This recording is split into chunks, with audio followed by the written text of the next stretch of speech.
move to the trending video of an FRSC officer and a woman struggling for the steering of a moving car. By now, I feel like a lot of these things should have reduced. You know, when you see some officers fighting in public, you see a Nigerian struggling. Sometimes you wonder what could actually be the problem for it. You know, for you to be in uniform and Nigerian is actually struggling your place of office with you. I don't know how to put that. But anyway, let's look at this video where we had an FRSC officer dragging with a woman on the steering, with the steering. We'll be right back.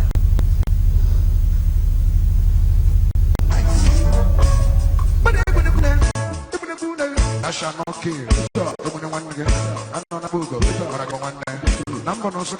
I will show. And I now Google. I will go cannot. Why is it that? Maybe I'm beginning to talk like a lawyer. Why is it that we have lots of officers? You know, I feel like because you're on that uniform, you probably shouldn't even be dragging. But why do we find them dragging with Nigerians? Or why do we find this? Why do we find Nigerians, most Nigerians, being very aggressive with anyone on uniform? Nigerians are not aggressive with people on uniform. In fact, Nigerians are some of the law-abiding citizens across the world. You hardly will see a Nigerian being caught of breaking traffic rules in UK, all right, and the rest of it. Nigerians are law; they obey laws, all right. They don't break laws. But what is there is, I see at the end of the day, I still can't understand. If you drive through, I've traveled, so I've traveled a few places. But I rarely see traffic officers or police officers standing on the road stopping cars.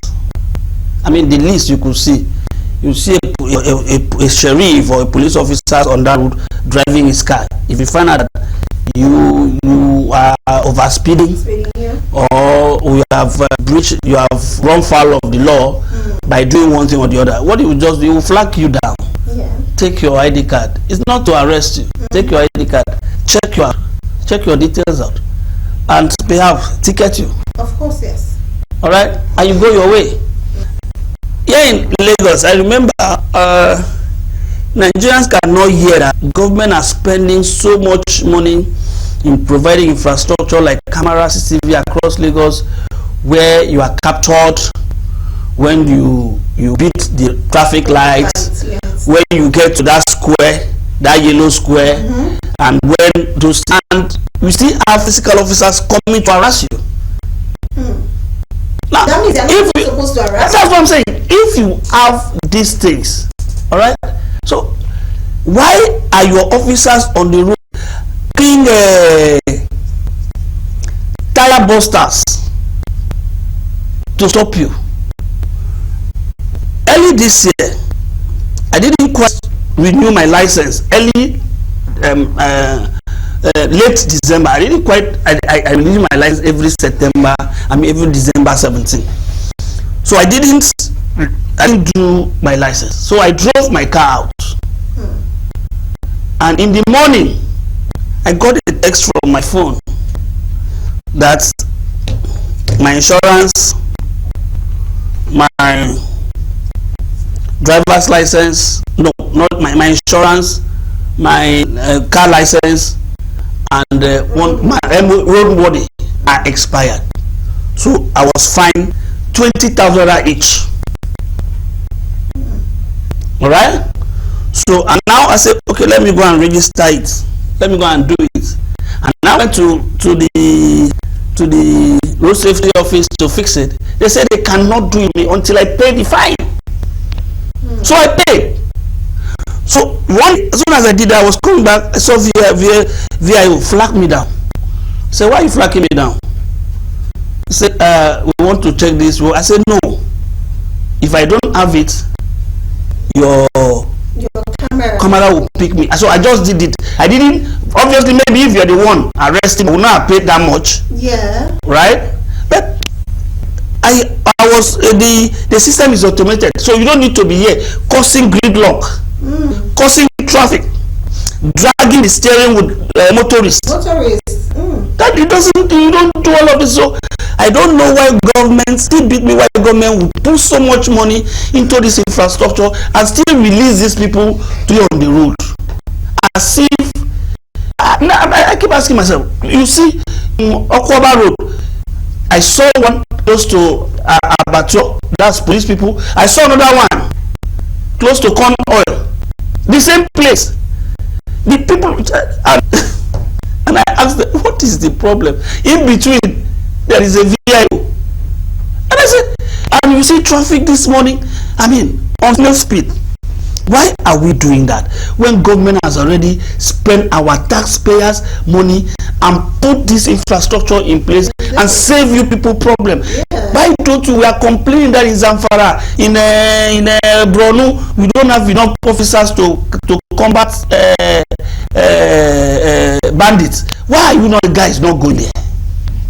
Why are you on the road disturbing people? You know, somehow I feel like it's in Lagos State we have so many of these officers on the road. No, go to the rural areas. You will be shocked. Those ones are behaving like barbarians. See, at the end of the day, when you see head of cows, cattle, you just see one small boy leading them.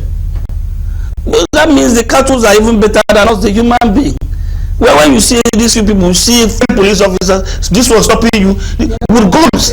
This with guns, ammunitions, stopping you. This was what is it? Fully loaded. And for traffic issues alone, it doesn't matter. It doesn't make sense. So you saw what officers did, and again, like I keep saying, when we went for drivers our license and we went to go and learn how to drive, the instructor usually tell us that, look, two people cannot be mad, and when you are driving, consider yourself a sane person, because the other person, you don't know the influence is on. He could just drive, hit you from the behind, or you just go and step on the brake and you run into it. So anything could just happen. So just consider yourself a saner person in that situation. And that's true. That's what most of the advice I give people. I say, when you're driving, you want to drive the road, you want to be the first, you don't want to be the last.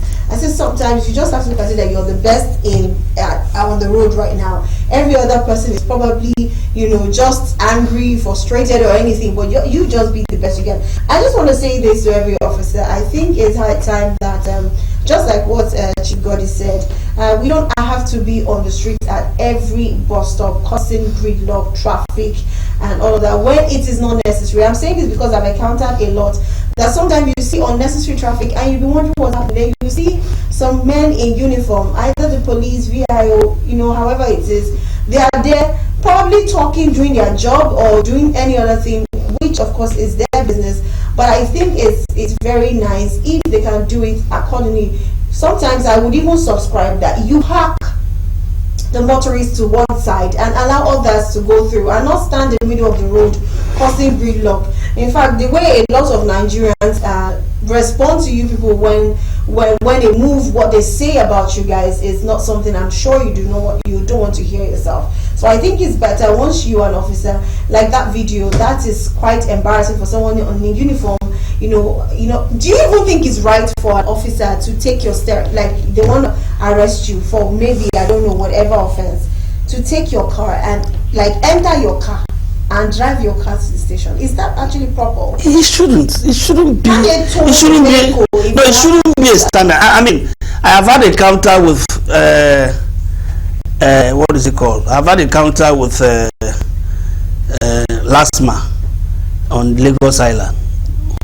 All right, I use earbud and I was still on my phone, and the guy, obviously drunk during December, he said I was making call. I said, he came, snapped me. I said I should wind down. I wind down. He obviously saw this thing in my ear. He still snapped. So he now called the tow vehicle. I was still in the car. Tow vehicle came, took my vehicle to their Lafia G office. So I went there. He said, I got there, deflated my tire, and I was just looking at them. So I demanded to see the area commander, who is Mr. I can never forget, he's a gentleman, Mr. Nifo Oshe. So the man came. I said, what happened? I said, okay. And the woman came, it disappeared. The moment we got to that place, it disappeared. So thank goodness there is a woman. I said, this is the woman that he spoke to. So he must have given the woman the key. Yeah. So the woman should explain. The woman said, he didn't tell me anything. And I said, so who am I going to talk to now?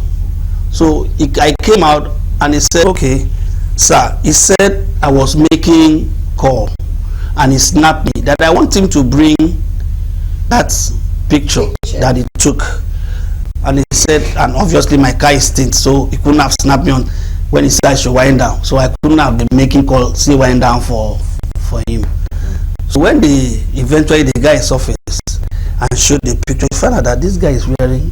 And when I'm at the airport, and when he towed my car, he spoiled the fender. Oh. So I told them, first, you are going to pump my tire for free.